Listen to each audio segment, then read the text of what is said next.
How do you stay America's favorite gentle giant when every hug you give a stranger steals another minute from your own kids? That question haunted Dan Blocker. Every night he laced up those dusty boots, straightened his Stetson, and rode out to the Ponderosa. Viewers knew him as Hoss Cartwright, smiling, unbreakable, larger than life. His son Dirk knew him as the man who often got home too late for bedtime stories. Those two truths collided like runaway stagecoaches, and the wreckage shaped a family forever.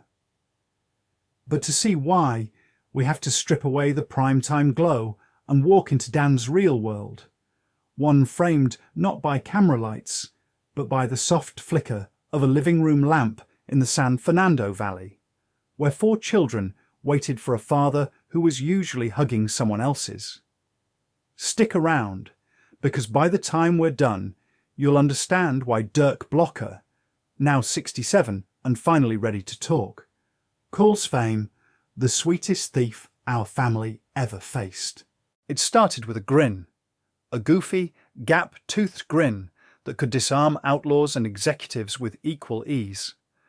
By 1962, the grin was plastered on lunchboxes, comic books, even steakhouse menus. Crowds swarmed Dan anywhere he went.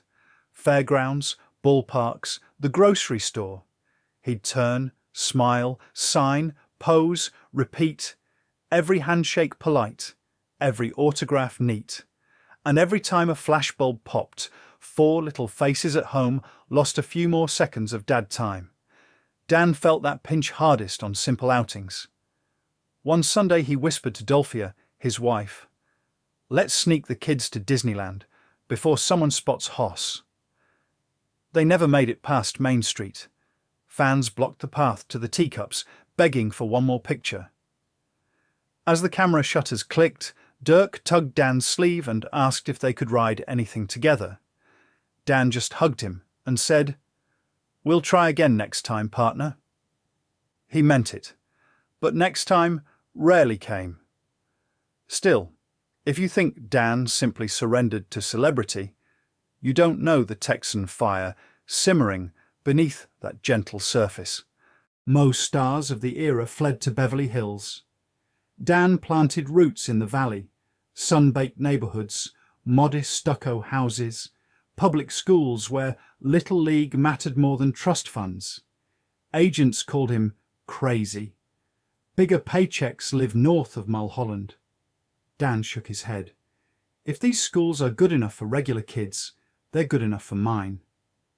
Behind a plain wooden gate sat the Blocker Fortress. Extra bedrooms squeezed in when bonanza money started rolling. A game room littered with board game pieces. A turquoise swimming pool that smelled faintly of chlorine and barbecue smoke. Every evening at 8 sharp, Dolphia's voice thundered down the hallway. "Club time!" reminding anyone still awake that the coveted 8 o'clock club revoked membership for dawdlers. Dan loved that routine almost as much as the kids did. Because inside those walls he wasn't Hoss, he was simply Daddy. The teddy bear parent who let Dolphia play sheriff while he slipped extra cookies under the table. Yet even that bubble leaked Hollywood. When a Bonanza episode showed Hoss catching a bullet in the shoulder, one daughter burst into tears, racing to the TV as though her touch could bandage him. Dan wrapped her tiny hands in his bare paw palms. "It's pretend, sweetheart. Daddy's right here." He could kiss away make-believe wounds, but not the quiet fear that real injuries were happening in his absence. Missed recitals, forgotten spelling bees, bedtime stories told over the phone from stage 16. To understand where that fear began, we have to travel south, far beyond the studio gates, into the red dirt of Texas.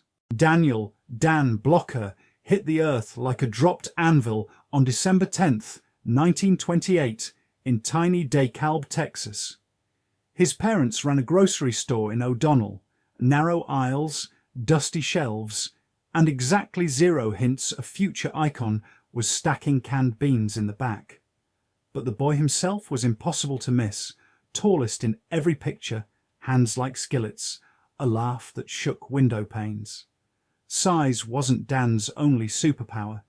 He ended playground scuffles with a raised brow and a calm, "Now, fellas," long before Marine sergeants honed that skill. At Texas Military Institute, he balanced midnight marches with drama club rehearsals. Faculty swore no student ever anchored a football line and stole the show in Shakespeare. Until Dan. Then war called. The Korean peninsula turned into a frozen hellscape, and Sergeant Blocker, F Company, 179th Infantry, slogged through it.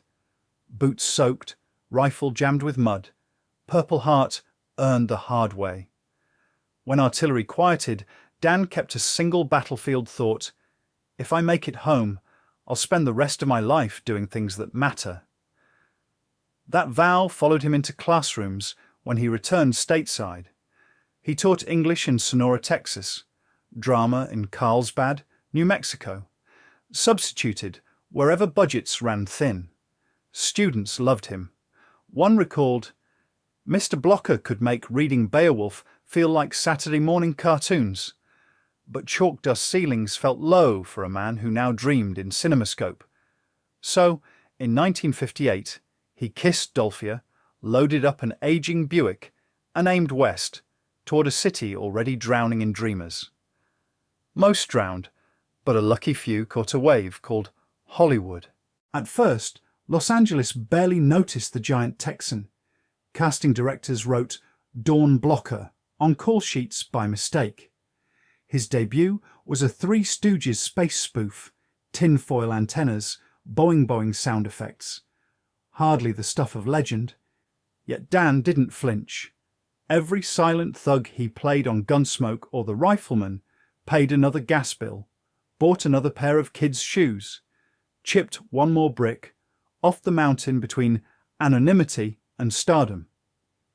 Then came 1959, and a casting notice that read like destiny. Need actor, big, warm, able to hug horses and make America laugh. Dan walked in, 6 feet 4 inches, 300 pounds, handshake gentle as a lullaby. The producers leaned forward. That's Hoss. Contract signed, fate sealed, television history rewritten. Within months, Bonanza exploded. Color TV's first runaway western, Sunday night appointment viewing for 20 million households. Kids practiced Hoss's high-pitched "Howdy, Pa" in the mirror. Dads quoted his corny wisdom at dinner. Dan filmed 17-hour days, 6 days a week, 415 episodes over 13 seasons. He once said, "Every time I button Hoss's vest, I think about doing good while you can. We only pass this way once." Audiences felt that sincerity. Letters poured in. "I wish you were my dad." Dan read each one, folded them carefully, and stored them in a shoebox, like secret fuel for the next marathon shoot. But even meteors burn out if they never stop blazing. Network fame didn't pay movie star salaries, so Dan diversified. In 1963, he co-founded Bonanza Steakhouse. Cheap cuts, big portions, Hoss posters on every wall. Grand openings looked like county fairs. Dan greeted crowds until his signing hand cramped. He dipped into films too. Sinatra's Playboy comedy Come Blow Your Horn, 1963. Pulpy crime flick Lady in Cement, 1968. Stanley Kubrick even eyed him for Dr. Strangelove, Major Kong, the cowboy who rides the bomb. Legend says Dan's agent nixed it before Dan ever saw the script. Film historians still whisper, what if Blocker had waved that cowboy hat on the nuke?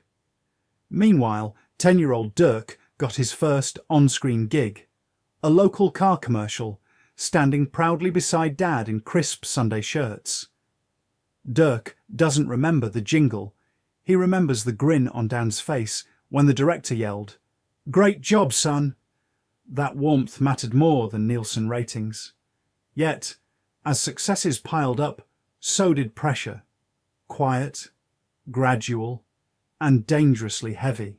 Hollywood worships reinvention, but Dan clung to authenticity. He refused marble-floored mansions, drove his kids to public school in a dusty station wagon, and voiced his politics without flinching, backing Pat Brown for governor, Eugene McCarthy for president, and civil rights causes others sidestepped. One columnist called him the gentle giant who votes with his conscience. Dan kept the clipping in his wallet. On weekends, he roared down Mulholland in a 396 Chevelle SS or tuned the Vinegaroon, a snorting Can-Am race car that looked comically small beneath his frame. Speed freed him, but it also masked fatigue. Years of long shoots, late-night steakhouse promos, and constant fan encounters took a toll. Friends noticed deeper creases around his eyes, a slower stride to his trailer. Michael Landon, Hoss's on-screen brother Little Joe, once knocked on Dan's door between takes. "Everything okay, big fella?" Dan lifted a script and joked, "Can't slow down now. The world needs its weekly dose of Hoss hugs." Michael smiled, but worry lingered. The trouble with iron wills is they bend before they break, and breaks often come without warning. May 13th, 1972. Dan checked into Daniel Freeman Hospital for routine gallbladder surgery. Dolphia kissed his forehead. "See you tomorrow." Surgery went smoothly. Recovery seemed normal, until a blood clot, silent as a snake, slipped into his lungs. Within minutes, television's safest cowboy was gone. Age, 43. When the news hit the Bonanza set, crew members froze mid-hammer swing. Michael Landon wept openly. He later said every time a scene required tears, he just thought of Dan. NBC halted production. Writers huddled, wondering how to handle a death TV had never dared confront head-on. They chose honesty. Hoss died off-screen, saving someone else, an unseen act of heroism that felt exactly like him. Viewers mourned, ratings ebbed. Bonanza limped through a final season, its heartbeat missing. The Cartwright dining table looked too wide, chairs too empty. Without the gentle giant, the West suddenly felt smaller. But legacies, unlike men, don't breathe, they echo. Dan lies beneath Texas soil now, plain headstone, simple epitaph. B. Dan D. Blocker. No statues, no neon, just wind through mesquite branches and the distant hum of Highway 87. Yet his presence still dots the map. Dan Blocker Beach in Malibu, Dan Blocker Avenue in Henderson, the Dan Blocker Room at O'Donnell Heritage Museum. Travelers stop, snap photos, whisper memories of Sunday nights spent in front of wood-panelled TVs. His children built their own trails. David produced films, snagging an Emmy for Don King, only in America. Dirk, the little boy from the car ad, grew into a versatile actor, Lieutenant, Bragg in Bar Bar Black Sheep, Detective Hitchcock on Brooklyn Nine-Nine. Between gigs he earned a teaching degree, stood before classrooms the way his dad once did, reading students the children's book he later wrote, Master and the Little Monk. For decades, Dirk stayed mostly silent about Dan's private battles, until now. 67 years old, eyes twinkling behind wire-rimmed glasses, he finally says, "It's time you met the father behind the legend." He recounts late-night chess matches with Dan, who always let his kids capture a rook before revealing a brilliant endgame. He remembers feeling his dad's Purple Heart, smooth medal, rough ribbon, while Dan explained that heroes don't brag, they serve. Those stories pull back the studio facade and reveal a man who measured success not by ratings, but by whether he got home in time to retuck a blanket around a sleeping child. And that brings us back to the question we opened with. Dan Blocker tried, harder than most. He shook every fan's hand because kindness costs nothing. But he fought to keep simple Valley nights sacred. He lugged scripts to Little League bleachers, memorizing lines between cheering innings. He turned down pay raises tied to product endorsements that felt phony, insisting Hoss sell only what Dan believed in.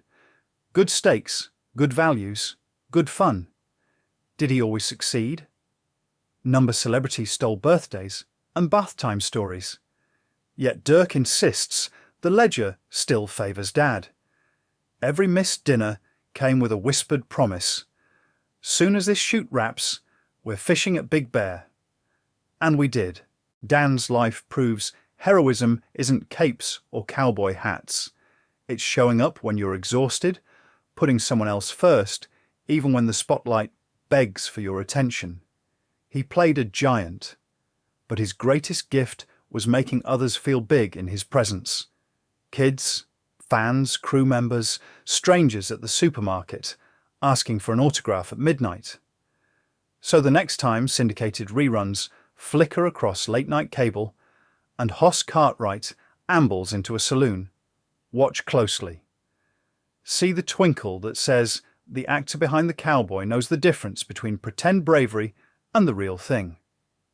And remember, long after the cameras cut, a gentle giant drove home through valley traffic, tiptoed past 8 p.m. club members and kissed 4 foreheads goodnight, hoping his late arrival didn't wake them, praying they'd still know a father's love beneath Hollywood's roar. Because that, in the end, is the hidden truth Dirk Blocker finally reveals. The biggest thing about Dan Blocker was never his size or his fame. It was his heart, and the way it somehow found room for all of us.